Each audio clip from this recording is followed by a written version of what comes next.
정말인가요? 내 이름은 종타쿠 오덕이죠. 우리 종대 여러분, 오늘 하루 어떠셨나요? 오늘은 인기 애니메이션 귀멸의 칼날에 무이치로가 탄지로의 적이 된다면 어떻게 될지에 대한 가상 시나리오 6부입니다. 이 영상에는 원작의 스포일러와 개인적인 견해가 있으니 그 점 유의하시길 바랍니다. 大丈夫ですか? 그럼 시작해볼까요? 저번 영상에서는 무이치로가 상현유 다키우타로 남매를 두체하고 탄지로는 하마요가 자신의 원수임을 알게 되는 것까지 전개했었죠. 저번 영상을 보지 않으신 분들은 보고 오신 게 이 영상을 이해하고 즐긴 데 수월하니 보고 온 거 추천드리고요. 이 가상 시나리오 컨텐츠는 원작의 고증을 철저히 따라가는 매끄러운 시나리오지 않기 때문에 어느 정도의 설정으로나 능력치 보정은 이해해 주셨으면 좋겠습니다. 그럼 오늘의 가상 시나리오 시작하겠습니다.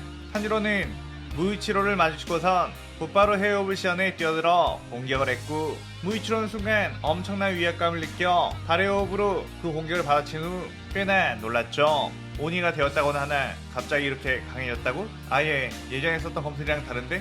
라고 생각했습니다. 탄지로는 역시 이 오니는 위험하다 라고 생각하며 다시 뛰어들었고, 둘은 치열한 공방전을 펼치며 주변을 조사시켜버렸죠. 그런데 그때 멀리서 인간들의 목소리로 들리는 비명이 울려 퍼졌고, 마을 저편에서는 적의 침입을 알리는 종소리가 들려왔습니다. 그리고 탄지로와 무이치로는 동시에 강한 상현의 귀기를 느끼게 되었는데, 무이치로는 탄지로에게 나는 상현오니가 아닌 이 녀석과 여기서 시간 낭비하고 싶지 않아, 나는 상현오니를 죽여야 하거든 이라고 했죠. 탄지로는 그 말에 꽤나 놀랐고, 너 저 오니들과 함께 이곳을 습격하러 온 게 아니야? 라고 물었습니다. 무이치로는 나는 저 녀석들을 죽이러 이곳에 온 거다, 그러니 방해하지 말아줄래? 라고 차갑게 말했고, 탄지로 역시 여기서 무이치로를 계속해서 상대하고 있다 보면 상현의 오니들에 의해 많은 인간들이 죽게 할 테니 일단 상현의 오니들부터 처리하는 게 좋을 것 같다고 생각했죠. 그의 탄지로는 말없이 오니를 쫓아 뛰어갔고, 무이치로는 탄지로가 간 곳과 다른 쪽으로 뛰어가기 시작했습니다. 무이치로가 간 곳에는 눈에 상현호의 표식이 있는 교코가 신나게 대장장이들을 죽이고 있는 걸 볼 수 있었죠. 교코는 도망가는 어린 도공 한 명을 위협하며 낄낄거렸는데, 그때 무이치로가 빠르게 뛰어와 교코를 막아섰고, 교코는 네 녀석은 뭔데 여기 있는 거냐고, 여긴 상현들에게만 위치가 공개되었는데 어떻게 알고 왔냐며 의아해했습니다. 그의 무이치로는 네 녀석들을 베어버리라고 그 빌어먹을 상현오니가 시켰거든 이라고 싸늘하게 말했죠. 그의 교코는 어이가 없다는 듯이 지금 나랑 장난치는 거냐며, 이곳은 내가 즐길 테니 너는 다른 데 가서 놀아라고 허이허이 손짓했습니다. 그 순간 무이치로는 교코에게 뛰어들어 칼을 휘둘렀고, 교코가 내주었던 팔을 잘라버리게 되었죠. 교코는 이 녀석 엄청난 스피드다 라고 하며 빠르게 항아리로 숨은 뒤 다른 곳으로 이동했습니다. 무이치로는 그 모습을 보고선 다시 뛰어들어 공격을 했는데, 교코는 마치 무이치로를 조롱하듯이 계속 항아리로 숨어 도망다녔고, 회피력 하나만큼은 상현들 중에서도 내가 으뜸이라며 도발했죠. 그때 무이치로는 딱히 별거 아닌 것 같은데? 라며 다레옵을 시연했고, 여러 개의 참격을 만들어 교코를 향해 날렸습니다. 교코는 황급히 다른 항아리로 이동을 했지만 무이치로는 전방에 있는 모든 것을 다레옵 참격들로 베어버리며 나았고, 항아리째 베어버리고 말았죠. 교코는 이 자식 이거 진심이냐?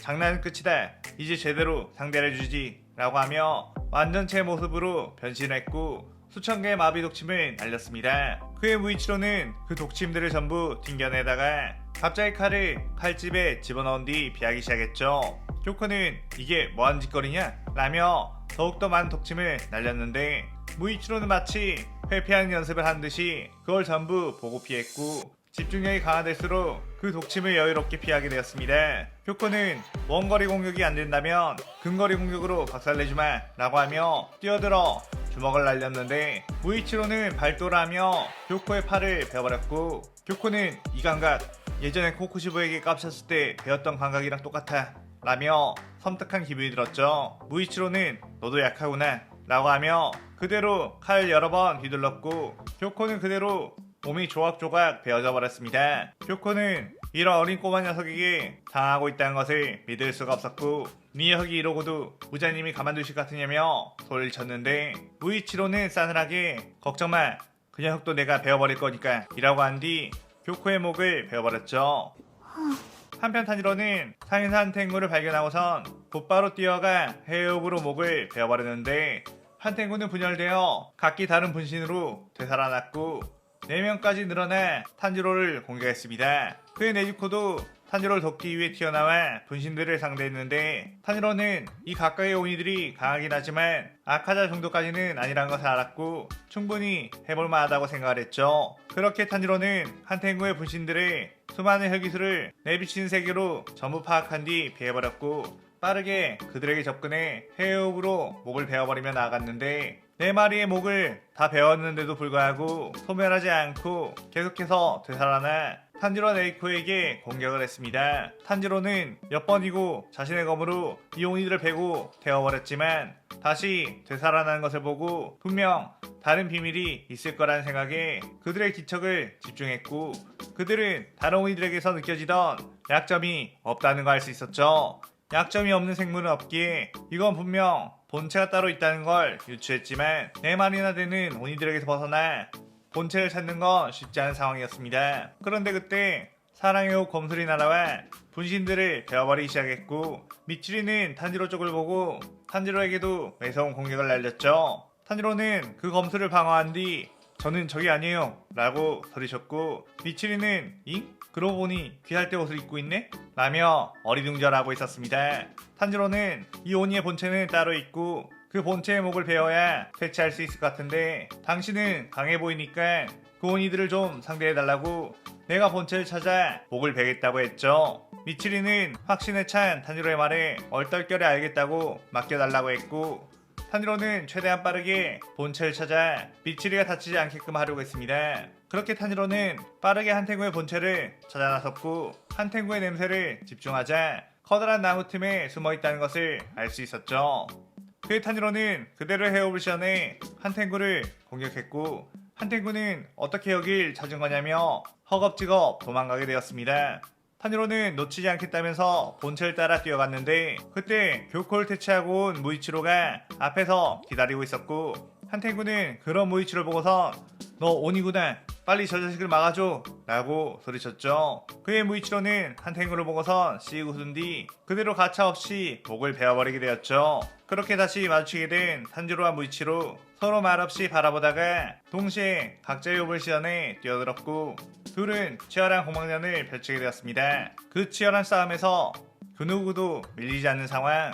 서로는 서로의 실력에 꽤나 감탄하고 있었는데 이토록 강해진 자신과 호각이라는 건 확실히 엄청난 전투력과 센스를 가지고 있다는 뜻이기 때문이었죠. 그러다가 무이치로는 넌 나와 같은 동료, 넌 어째서 상해노니를 공격한 거지? 라고 물었고 탄지로는 나는 내 동생과 인간으로 되돌아가기 위해 무장을 죽여야만 해. 그리고 내 가족들의 원수를 갚기 위해 라고 말을 흐렸습니다. 무이치로는 그 말 듣고 탄지로가 자신과 같은 상황이란 것을 알았고 너는 그럼 누가 오니로 만든 거지? 라고 물었죠. 탄지로는 나는 타마요라는 오니가 나를 오니로 만들었고 내 동생 네이코도 그 여자가 만들었다며 그리고 호쿠시보라는 오니에게 그 여자가 약을 줘 너도 오니가 된 거라고 했습니다. 무이치로는 대충 상황을 이해했고 너도 결국 최종 목표는 나와 같은 셈이니 동맹을 맺고 최종 목표를 이룬 것은 어떻겠냐는 제안을 했죠. 탄지로는 그에 망설이게 되었는데 확실히 동맹을 맺는다면 엄청난 전력이 되겠지만 이자는 자신을 죽이려고 했고 사콘지 스승님을 죽인 또 하나의 원수이기 때문이었습니다. 그의 탄지로는 네가 사콘지 스승님을 죽이고 많은 귀할 대원들을 죽인 건 용서할 수 없다고 했고 무이치로는 그건 내 의지가 아닌 코쿠시보가 내 기억을 지우고 시켰던 일들이었다고 했죠. 그 말 들은 탄지로는 자신도 의도치 않게 귀할대 검사 한 명을 죽게 만든 적이 있었기에 무이치로를 무작정 비난할 수는 없는 처지였습니다. 한편 미치리는 자신이 열심히 상대하고 있던 한탱구의 분신들이 갑자기 먼지가 되어 사라지자 정말로 그 검사 오니가 상현 오니를 죽였구나 라며 놀라워했고 귀할대 내에서는 오니 검사가 귀살대를 도와 상현 오니들을 처치하고 있다는 이야기가 돌았기에 바로 그 오니가 저 아이구나 라고 생각을 했죠. 그러다가 미치리는 탄지로와 무이치로가 서로 대치하고 있는 것을 발견했고 무이치로를 보고선 맞다 저 오니도 검사 오니인데? 라며 검사 오니가 2명이라는 것에 당황했습니다. 그러다가 예전 무이치로가 자신을 죽이지 않고 그냥 간 것이 생각나 무이치로에게 넌 그때 나와 싸웠던 오니 왜 그때 나를 죽이지 않고 살려준 거야? 라고 물었죠. 무이치로는 그에 딱히 널 죽일 이유가 없으니까, 하지만 오니들을 죽이려는 내 앞길을 막아선다면 될 거야 라고 했습니다. 그 말들은 탄지로는 무이치로가 그 이후 귀살대 검사를 죽이지 않았다는 걸 알 수 있었고, 무이치로에게 동맹을 맺고 함께 상윤오니와 무장을 처치하자고 했죠. 그렇게 무이치로와 탄지로는 함께 타마요에게 가게 되었고, 무이치로는 타마요에게 당신이 코쿠시보 한 통 속인 것을 알고 있으니 우리를 무잔이 있는 무한성으로 안내하라고 했습니다. 타마요는 무이치로를 보고선 코쿠시보 역시 훌륭한 칼을 갈아 놓았다는 것을 알고, 탄지로와 무이치로라면 분명 무잔에게 크게 한 방을 먹일 수 있을 거라는 생각을 했죠. 그렇게 타마요는 코쿠시보에게 연락을 해 때가 되었다며 무한성으로 이들을 불러들이게끔 했고, 타마요 역시 그곳으로 들어가게 되었습니다. 코쿠시보는 무장에게 상현의 오니들을 대체한 실력 좋은 오니들이 나타났다며 이들을 새로운 상현으로 만들어보는 것이 어떻겠냐고 했고, 무자는 흥미롭다는 듯이 그들을 불러들였죠. 그렇게 탄지로와 무이치로가 무자네 앞에 다가갔고, 무자는 그들을 보고선 뭔가 기묘한 느낌이 들었습니다. 무자는 어째서 이 녀석들의 생각이 전혀 읽히지 않는 거지? 라고 생각했는데, 그 순간 탄지로와 무이치로는 동시에 칼을 뽑아 무자를 공격해 목을 베어버렸죠. 하지만 무자는 목의 약점을 극복한 상황이었고, 다시 재생한 뒤 탄지로와 무이치로를 공격해 날려버렸습니다. 무자는 이게 감히 무슨 짓이냐며 열이 받았고, 다른 오니들을 불러 이것들을 막으라고 했죠. 그렇게 상윤이 도우마가 도출이 되었는데, 도우마가 오자마자 코쿠시보가 도우마를 달의 호흡으로 베어버리기 시작했고, 다른 오니들 역시 탄지로와 무이치로에게 끼어들지 못하도록 베어버렸습니다. 무자는 코쿠시보에게 이게 무슨 짓이냐며 화를 냈는데, 코쿠시보는 무자의 저주에 의해 무자를 공격만 하지 못할 뿐 무자의 저주로 행동을 강제할 수는 없었죠. 코쿠시보는 오늘로써 달의 호흡이 최강이라는 걸 증명해주겠다 라고 하며 이 시나리오 6부가 끝이 나게 됩니다. 이번 편에서는 처음에는 적으로 만났던 탄지로와 무이치로가 한 팀이 되어 해와 달의 호흡을 구사하는 오니검사 조합이 되는 걸 표현해봤어요. 오늘의 가상 시나리오에 대한 감상평 많이 남기시고 다음 시나리오 7부도 많은 기대 부탁드려요. 오늘 영상 즐겁게 보셨다면 구독, 좋아요, 알림 설정 누르는 거 잊지 마시고요. 그럼 오늘의 이만 사요나라.さようなら。